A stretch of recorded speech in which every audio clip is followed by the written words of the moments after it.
Assalamualaikum warahmatullahi wabarakatuh. Sahabat semua, alhamdulillah kembali kita bertemu yang insya Allah dalam keadaan sehat walafiat.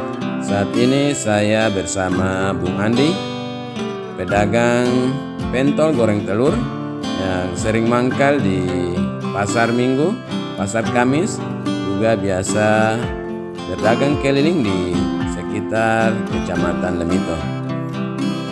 Pentol goreng Bung Andi ini dijual dalam beberapa varian rasa dan varian harga.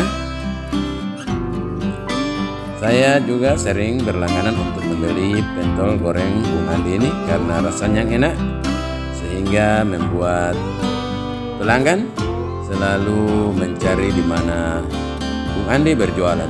Untuk itu mari kita ikuti sama-sama.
Sahabat semua, demikian kebersamaan saya bersama Bung Andi. Karena pesanan saya sudah selesai, maka saya akan akhiri video ini. Sampai jumpa. Jangan lupa subscribe, like, dan komen. Assalamualaikum warahmatullahi wabarakatuh.